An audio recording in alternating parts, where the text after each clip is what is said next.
What's up, guys, and welcome back for another EVE Online video. We're got a kind of a new thing today.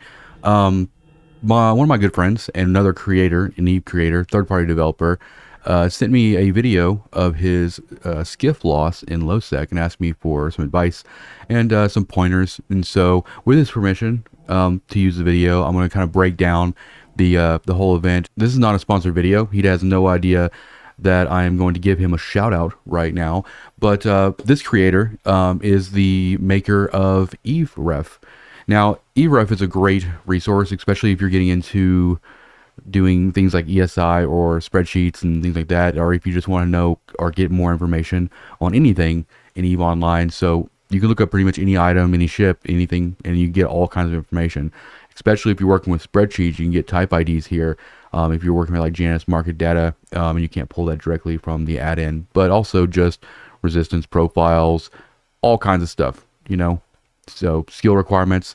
I highly recommend checking out EveRef. I know he said he's working on the back end. He's looking to redo the site and give it a kind of a facelift. So show him some love and go check it out. As you can see, we're in a point 3 right here. Now, the first thing that comes to mind here for me is faction warfare. Don't mind in a faction warfare system. It's already going to be a little bit more spicy than it normally would in low sec and stuff. So that's kind of the first thing. I wouldn't be looking at a faction warfare system for doing this. But also, there's some improvements that can be made with just the UI. First of all, filtering DScan is very, very important. Filtering DScan to show player ships and stuff like that will just, allow you to see people coming from literally miles away. You don't have to really rely on like them hitting overview to see them. The other thing too here is having just more than one. We have multiple overviews in EVE now, and if you've watched any of my videos, you've seen I have multiple overviews kind of all over the screen. I have one overview that's pulled out. It stands there by itself, and it's just nothing but PvP stuff. So it shows drones, it shows player ships, it shows rats, and so I can have my mining tab up, kind of like what this is right here. But then I also always have access to see what players and what PvP elements are on grid with me, and I never have to worry about switching back and forth. Now, before multiple overviews, that was the thing. Like we'd target up all of our rocks, and then we'd switch back over to another tab and monitor that kind of thing too. But also, you can just use filters with your DScan.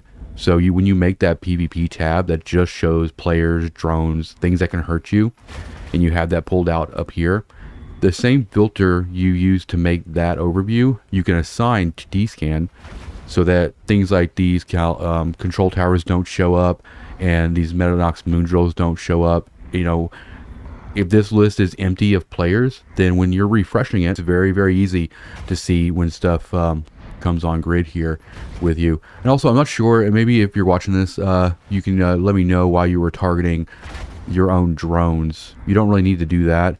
And also, the easiest way, if you really want to take these guys down, don't split their damage like this. Just throw both of them on one. And the reason why there's only 2 out is because he is running a warp core stabilizer, which I do recommend for low sec. But also, hammerheads are great. It is the right damage profile for Garistas, but they're slow. They're very slow. Like I usually use Hornets, Vespas. Hornet 2s is probably what I would take if I was in this situation, and they're a little bit faster. The hammerheads are great and everything, but those guys, they have higher damage, but they move slower, so they're able to be tracked so much easier. So that's just like a minor thing, but it's really down to preference. But if you are going to be planning on using your drones against players, then Warrior 2s are usually pretty much good to go for anything versus players. They move really, really quick. But with I think with Hornet 2s, you just focus down on one of these battle cruisers, you could probably take them down pretty easily. But and also you can just go roll over and hit F instead of dragging them to the target and everything. Another thing too is normally if I'm in if I can stack higher tank on this skiff, and I can usually just kind of tank these rats and just leave them on grid. That way, if somebody does, like a group of 2 or 3 catalysts or PvPers come on grid and they make it to grid with me, there's some other things that could potentially do damage to them as well. But that's just kind of out of preference. Time is money especially when it comes to mining in places like Poshman and low sec. So anything that you can mine in high sec, don't mine while you're in low sec. That way you don't have to worry about switching crystals. You don't have to worry about any of that stuff. Like, you know, instead of using simples on these modulated strip miners, use coherent. Go after that kernite on there, because you can't get kernite in the belts in high sec. Pyro you can. So you maximize your amount of time on grid being in low sec by getting the stuff that's exclusive to low sec and everything like that. All right, let's go and look at the kill mill here. As you can see, we have it pulled up right here. So what we're looking at, we got modulated strip miner 2s, we got simple asteroid crystals, and then for our mids, we've got that recharger 2, that large shield extender 2, and that multi-spec 2. I wouldn't run this shield recharger. I would actually go with a third multi-spec most likely. The lows is pretty close. Damage control 2 is great. Warcore stab is great because you're in low sec. That power relay, you're better off going with probably a nano. The goal in low sec is that when you see somebody on D-scan, you're leaving. That's sandwich time, right? You're gonna go make a sandwich, chill out, and do what you gotta do. The core defense extenders are good. They're pricey, but they give you that buffer tank that's nice. Go ahead and just jump over here in Eve. We'll sim this fitting real quick, and we'll kind of just look at the numbers and everything. So this simmed out right now, we're looking at about 112 EHP. The damage profile for catalysts and stuff like that, and also just for greases, we want to be bumping up thermal and kinetic. So right now we're looking at about 71 and 78 on kinetic. So first off, take the recharger off of there, take the relay off as well. All this other tank is actually pretty good. Let's go mids here, and we're going to go ahead and throw another just multi-spec shield hardener 2 on here. We'll look at those numbers. So that brought us up to 120, 128 actually. And so we're at 75 A2. I'd actually run this. Now for the lows here, I would actually run, like I said, a nanofiber here, a nanofiber like Tech 2. And so right now, before we put this on, our alignment is 14.97. Throw this nano on, and we're at 12.61. Now the reason this is important is because when you're using warp core stabilizers, you want to make sure that the duration is at least greater than your align time, but you still delay activate this, right? You start aligning to your bookmark, and then you give it a couple seconds and you turn this on, just so that you give yourself as much time with this active while you're in warp, just in case they're like, at that moment getting something on you to keep you from going. But in most cases, you have plenty of time to get off grid. This should only be a contingency plan at best. Now, like I said, these simple asteroid mining crystals, we shouldn't be using those at all. If you're in low sec, you should just be going for the kernite and stuff. So go with those those coherent mining crystals, type A2s, and just go after that kernite. Utilize as much time as you can on grid, because chances are, if you're doing what you're supposed to and getting off grid consistently, then your time is very finite. Now, since we already know who the aggressors are, we're actually going to go through the video and we're going to look at when they first showed up in local, and that's when we're going to kind of start looking at the timeline of events. All right, so let's go and get this playing. And after we go through this video and everything, I'm actually going to show you guys kind of how to break out and kind of how I set up my overview and stuff to help you out as well. So let's see. They're not in local yet, so let's kind of just skip ahead here. There's the first one coming in. D-scan is set at 5 AU, 360. Filtering that would just make it so much better. So it looks like let's see, we got them both in local at the 9-minute 7-second mark. And this is when I see any activity in local, like if a lot of people leave and then people come in, that's usually my trigger. Whenever I see any movement in local, I'm automatically hitting D-scan. So the one thing I'm noticing here is you're not hitting D-scan all that much. You should be hitting it minimum like every few seconds, just to keep as much information as possible. And also, unless I would start way out, bring the range all the way out, and when you filter that, you can see what everything that's in your range. And also, if you start seeing something that's kind of fishy, you can start drilling down and stuff. But this is not a bad strategy either. Like 5, AU is, letting what is in your proverbial neighborhood, as it were. So what we're doing is we're going to be looking at DScan. So they've been in local for almost a minute now. Still waiting on that fresh DScan. We should have had like a few scans already. So always be just hitting V and getting, that fresh information. We're not going to get it till closer to the 10.5 minute mark. And what'll happen is the second he hits the scan right there, boom, there's a catalyst right there. All right, so let's look at this timestamp. So that's about the 10-minute and 20-second mark. Now, the reason I'm breaking this down like this is because I think this is a really good opportunity to show timeline of events, a real world example about how much time you actually have if you're paying attention to DScan and local. Even when people are popping in local like this, if it's somebody new, I'm just gonna like go over show info, and I'm gonna look at them. I'm gonna see what their employment history is. I'm gonna see, the first thing I'm gonna look at is what their standing is. If it's somebody negative standing, then I'm gonna be on the lookout. That's my first like red flag. And if I'm sitting at 5 AU on that DScan, if I see somebody pop in local that's negative standing, I'm going to bring it up to 14. I'm going to start descanning every other second or so. And at this point in this whole event, at this 10 minute and 23-second mark, we see the first catalyst, that catalyst Navy issue on DScan. Right then, right there is when I'm warping away. That is sandwich time. That's when we're going to go. We're going to go dock up. We're going to go make a sandwich. We're going to chill. Because it doesn't even matter. I don't care if like somebody's out there running PV sites in a catalyst. I don't want any part of it, especially in low sec. Like if you see a catalyst, one singleton out in null sec or in high sec, it's a different story. But we're in low sec. We already know that we need to get off grid, and that's basically our only defense. So let's go ahead and let this play. Now, what happens between now and the time that they get on grid is kind of irrelevant. So we're just going to kind of skim through it a little bit. Like, as you see, we're just still targeting rocks. We're still kind of chilling. And you see no longer on DScan. They're kind of looking around. Local got even bigger here too. That would have been another red flag for me. Now remember that timestamp, about 10 minutes and 24 seconds when we first saw the catalyst on DScan. We haven't seen local change. We've only seen additions in local, so we know that it's still out there somewhere. So let's kind of just keep watching here. And he also told me when he sent me or asked me to like kind of review this, that he knew that he wasn't paying attention. He didn't make bookmarks. That he knew that was something that he should have done. So I'm not going to harp too much on that. But yes, every time you go into low sec, you get ready to mine, get out there, make some deep safes, have a plan and everything.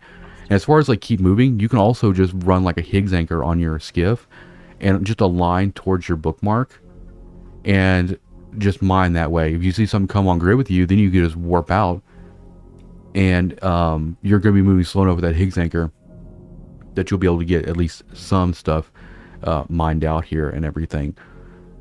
So the next part here is the fact that we're not looking at like a PvP dedicated overview is going to make it extremely difficult to know exactly when somebody comes on grid with you. Local is your first step of intel. DScan is your second. This is when you should have came off grid.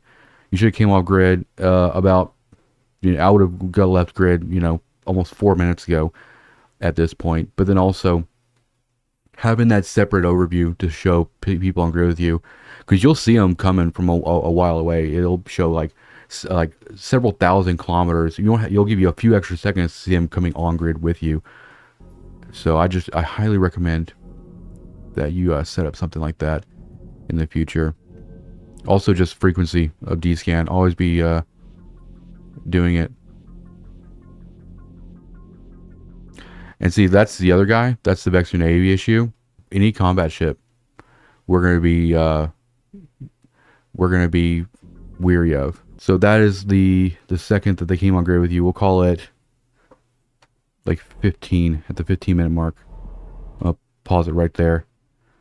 So 15 minutes, 5 seconds. So we first saw him at 9 minutes and 25 seconds or something like that. Or we'll call it, what was it, 10:25? So you had like almost 5 minutes to get off grid for there. Now he came in at 14, so that means he didn't really like, bookmark you, or maybe he bookmarked you and you moved. I don't wasn't really looking, but it doesn't matter. Even the second you see this guy like that on that overview, just start aligning to the star something. Not look at ship, go star and just get out of there. Because like you don't have a whole lot of time. Because once he gets that on you, you still have a little bit of time, but like that web's gonna slow you down too. But so right there, hitting that workhorse stabilizer right then, not a good play, because you weren't moving. You need to be like already aligning, give it a couple seconds, then hit it so that it's still valid there. But like the Skiff is super tanky though. I just like watching this to show how like tanky the Skiff is. It's really great. So now we're going up to dock. But see, now the workhorse stabilizer is already off, so there's not much else that can happen here. And he's not even orbiting you, right? He's just approaching you and just bumping you, because his whole goal is just to make sure you don't get away. But in all honesty, like any sign of a catalyst, any sign of a courser, any sign of any gank ship on D-scan, just warp out, because they're not going to be there to, just hang out and do sights or whatever. Like they're out there looking for kills. 5 minutes is a long time. 5 minutes is you could have came out of siege in a Rorqual in the time it took you to get off grid. So that is the best advice I can give on that front. UI is so important. Like the more information you have to help you with your situational awareness is just going to save you so much.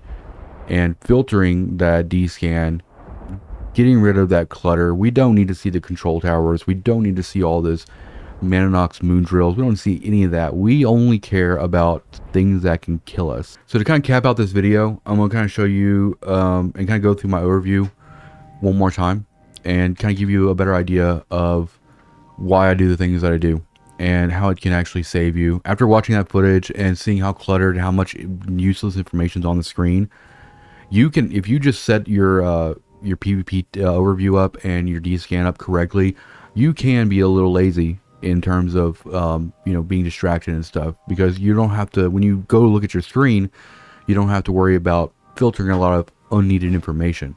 So first off, let's go, like as you can tell here, and like if you're interested in using my overview, if that's just like a really quick way to like get the filters, get the tabs, and then kind of customize it from there, I have it posted on the Patreon page as a free post. Go over there, download it, mess around with it. It's there for you guys to kind of use and piddle with and kind of make it a kind of something of your own. So down here is an overview. This is my PvP overview right here. Right now it's showing the sentry guns, it's showing the intercom gun stars and things like that. It will only ever show drones, other ships, things that I actually care about. And then I can also have my mining tab up right here. Or if I'm traveling, right, I can have all this stuff here. If I'm looting stuff for exploration sites or PB sites, it's all right here. And then you can have individual tags or tabs that show nothing but like Veldspar and things like that. Same with this site tab. This site tab actually just shows the nodes and stuff that are on exploration sites. The all tab, I never use this. It's too much information. We don't need it all. So let's go ahead and go into the overview settings here. And I'll show you exactly kind of what the situation is. So we go to tabs here. As you can see, I have all these tabs set up. I have them named. And then I have filters made for each one. The most important filter is ships in PvP, as you can see right here. So let's go to filters right here. We're going to drop down to where I have this custom filter for called ships in PvP. And we're going to look at everything that's actually a part of this filter. The first thing is we have some celestials, some things that I like to track, like beacons, cyno fields. It's nice in nullsec to be able to see when cynos pop on grid. That's kind of specific to me. You can, uncheck some of the stuff if you need to. We also have charges, so bombs, ECM stuff.